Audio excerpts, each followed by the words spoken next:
I'm go, tinga go. No, da go, tinga go. Hello, friends. It is your favorite Scrum Master here, Mbengam. And if I'm not your favorite Scrum Master yet, don't worry about it. I got you. Okay. So today I want us to focus on sprint planning. I'm going to share how I have been facilitating my sprint planning, and it seemed to be really collaborative and effective working with the product owner. Okay, so let me go ahead and share my screen like always. I always start all Scrum events, as I mentioned in the previous videos, with the icebreaker. I just sense the room, right? An icebreaker can really be anything. It doesn't have to be like set activity that happens. It's just like something small talk, whatever is going to break the ice. I do that.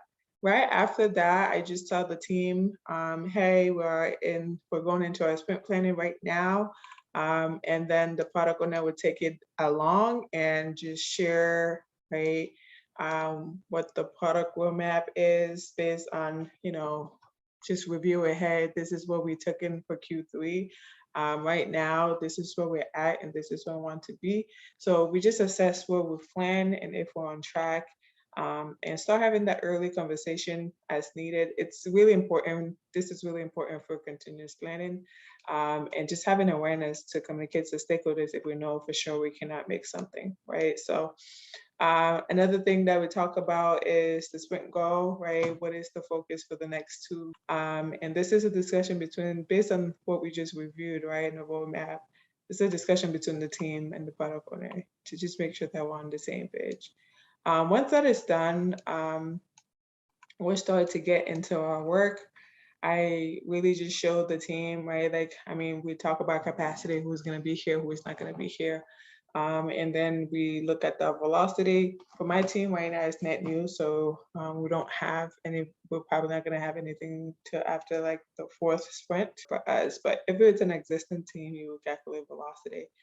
Velocity, what you would do is just like look back for the past work completed in the past 3-4 sprints. We add them up. I normally do it with the team. We just go to the velocity. If you're in Jira, go to the velocity chat, and then count the sprint and divide it by 3 or 4, depending on what you calculate. I do 4. And then it gives you whatever the amount is, then that would say that's how much capacity you have for that sprint. Okay. And then I give it back to the product owner to continue. The product owner will start with the first must-have item in the backlog. We review it together. We discuss it, make sure that the acceptance criteria is clear, make sure that we highlight any risk that needs to be highlighted in that conversation. And we tag the story correctly to the epic and make sure that everything is aligned. And then once we've done our due diligence and the story is ready, I would ask if they're ready to size, right? So this can be done, the product owner and the Scrum Master can definitely do this, right? Like the product owner talk about the story, acceptance criteria, everything is good. We talk about dependency, then when it comes to sizing, I literally just like pull up the poll on Zoom and ask the team if they're ready to size. The size, boom, we're done, all right, we put it there. And then we'll move on to the next, right? So it's a collaboration between the product owner and the Scrum Master. This can happen. And then we'll repeat that process until if the velocity for that sprint was 36 points, until we hit 36 and then, or close to that. And I just tell the team, hey, our velocity was this, just FYI, if we're taking additional work, so that they have awareness, right? Once we've hit the mark, sometimes the team member will be like, yeah, I think we can do over that. We can do a little bit more, right? Leave it to them, right? At the end of the day, it is an opportunity for you guys to learn. Hey, this is the result to what I was going over. Let's, take it to what we can do, right? So that we don't, one, we become predictable, and 2, we don't overcommit, right? Because it's not good when stories are just rolling over the next sprint. So you try to prevent that before it gets any worse there. Have the conversation. By the time we're done, just make sure you highlight any risk that there's potential risk, and if there's any dependencies anywhere that we need to be chasing somebody for, It's very important to call out dependencies, because when you don't do that and it's time for you to plan, now your dependency or your risk become an emergency for another person. It's not a good way to plan, right? So something you can help with as a Scrum Master is to always highlighting that and making sure we're tracking on the dependencies on the other team too. Another way I think my team now, Scrum at Scale, Daily Scrum, where we all meet and talk through this risk and dependencies and have awareness on who is blocking who and stuff like that. So this transparency there.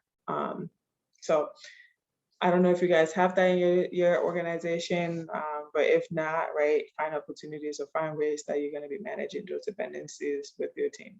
Okay, cool. And then at the end, you just, wrap it up, ask people if they're confident with what they took in and if they have any questions or concerns. And if they have none, that's it. The rest of the other Scrum events so that you guys see how I've done it or how I'm doing it. And it seems to be working. It's really find what works for your team. I've seen teams that they're like the Scrum Master is the one who share their screens to go through this motion. And I've seen teams that the product owner is the one who share their screens. I think that you and the product owner should have that conversation. At least my team right now, I'm showing my team how to do it right. I'm sharing my screen. Eventually, I'll be putting back to that product owner to be taking the lead on that conversation. But it's important for you, for a team starting, to show them how to do it correctly or how it should go.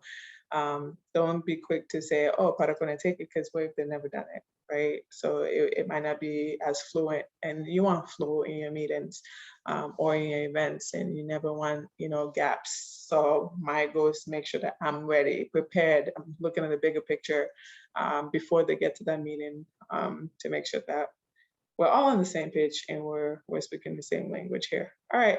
Well, I hope this was helpful. Have a good one. I will see you later.